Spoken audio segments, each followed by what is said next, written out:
What is the why of all desires? Over the past centuries, this question has been proposed a lot. Many philosophers debated it, whether by saying it's a biological concept or more of a spiritual one.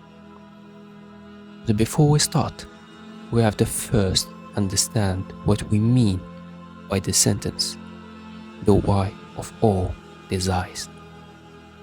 In this topic, we are focused on understanding the purpose of desiring what we desire. For example, why we desire eating and drinking, or why some of us desire worshipping God while others don't.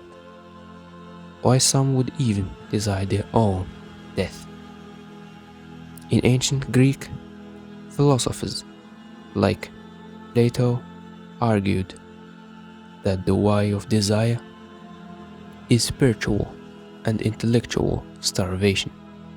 In his dialogue, The Symposium, he explains that humans are born ignorant and disconnected from ultimate truth and beauty.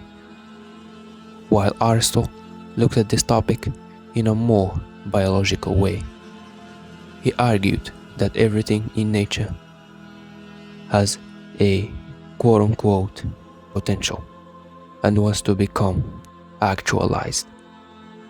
Using the quote, an acorn desires to become an oak tree. However, the more modern philosophers of the 19th century took a much deeper route of argument. Arthur Schopenhauer have given an immense attention to this question and came up with a radical answer. He said the why of desire isn't even about you. He argued that there is a blind, irrational energy that rules the universe, which he called the will to live. Your body and your desires are just tools of this cosmic will, uses to keep life going. You feel hunger so you don't die. You feel sexual desires so the species continue. On the other hand, Friedrich Nietzsche had other opinion about this. He rejected the idea that we just want to survive. He argued that the why of all desires is the will to power. By power, he meant mastership over oneself, growth and expansion. We have desires because life inherently wants to overpower obstacles, become stronger, and create things. Desire is the psychological pressure required for self-overcoming and greatness. But of course, we can't take one's opinion as an absolute final answer. All these ideas fall into certain aspects. For those who suggest other desires are based off biology, how could worshipping God be biological rather than spiritual? And for those who assume it's spiritual, how could desiring things like food and similar materials be? Such immense life-circulating topic cannot and will not have one simple, absolute answer, but rather much, much more deeper and complicated one, and perhaps understood differently for each individual. When we look at our day-to-day desires, we can notice almost like a universal rule of the end goal of all our desires. For example, when we desire food, it's our bodies needing energy to survive, so it's a surviving mechanism. And the same concept goes for any source of energy. Some may wonder, what about the unhealthy foods we have in our time that we desire without being in the state of hunger? The answer is simple: evolution. Our bodies tend to favor food with large quantities of fat and sugar, but due to its abundance in our time, we became addicted, and this addiction is due to our dopamine being overly produced. Since such food is rare in nature normally, it creates a huge amount of dopamine, which is in itself the driver of today's addictions.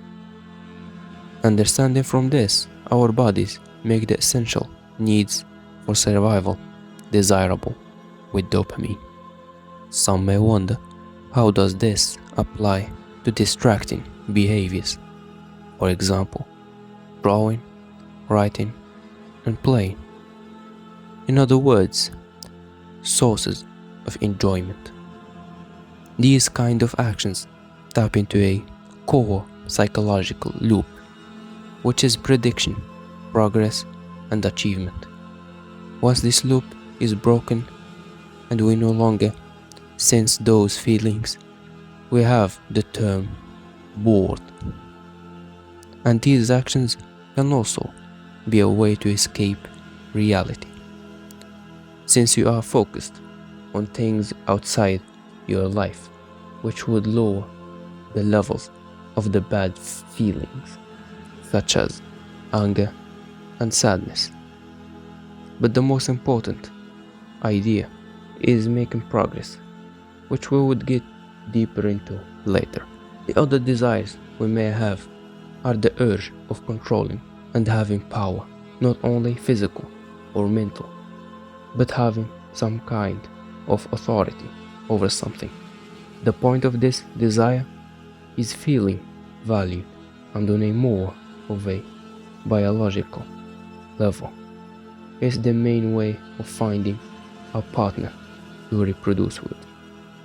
And this idea is heavily related to those two main parts. The first one, the desire of being heard and appreciated and valued. No person in this world doesn't want to express their opinion, which could be referred to partial fame for a lack of a better descriptive term. And the other part is breeding and reproducing. We want power and fame to be valued by the other gender, and this phenomenon is well known in the animal kingdom, where the strongest male has the most females. Looking at this, there is one more remaining aspect: God worship.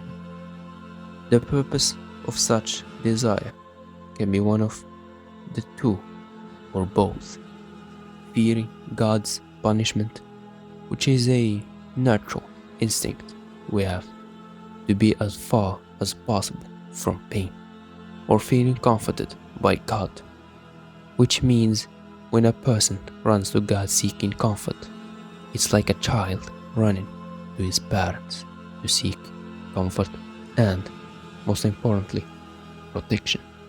In this case, protection and survival are two faces of the same coin. Concluding from all this, we can notice a clear triangle revolving around the term survival, with each point of the triangle representing pleasures, including eating, sleeping, sex, and so on. Power, including the desire of having any form of control. And finally, fame, meaning having connections with people and your voice valued. And all of these points fulfill one purpose, which is survival. Pleasures allow us to reproduce, which leads to our survival. Fame makes us able to find partners and not be alone in a certain society power makes us able to protect ourselves and others around us that makes us feel valued. Except there is one side where some may say this theory falls off.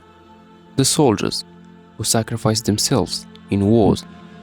For these individuals, this act in itself is fulfilling the purpose of survival, not of the individual, but the greater survival, which is for others to live so humans don't go extinct.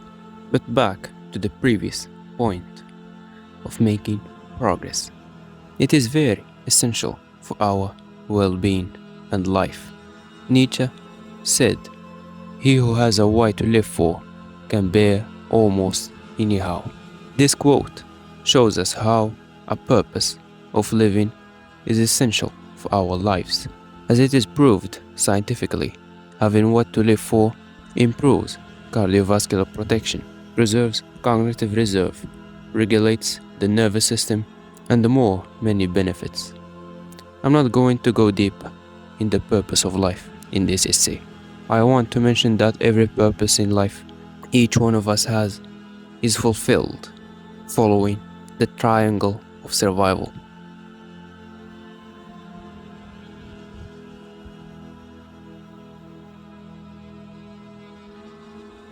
But what if one achieves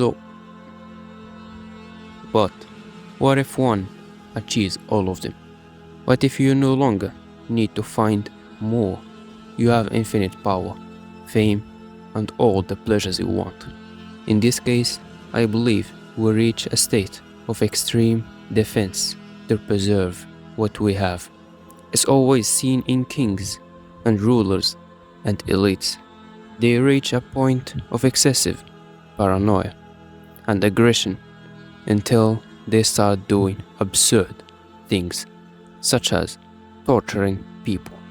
They truly enjoy it after this point, and all this is simply biological.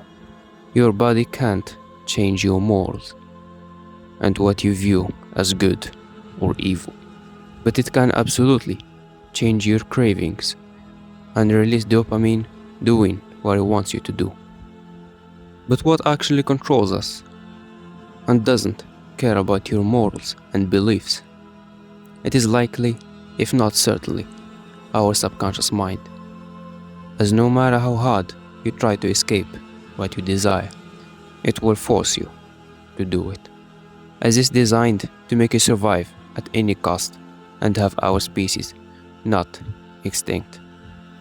Such a demonic act, after reaching all desires, can be stopped only by temporarily forcing yourself into fasting, one of the 3 points of the triangle. That's why fasting in many religions is a must. Only through it one's soul can be cleansed. After all, that remains a personal opinion and theory achieved with thought process. If you have other ideas, I'd be glad if you shared them in the comments.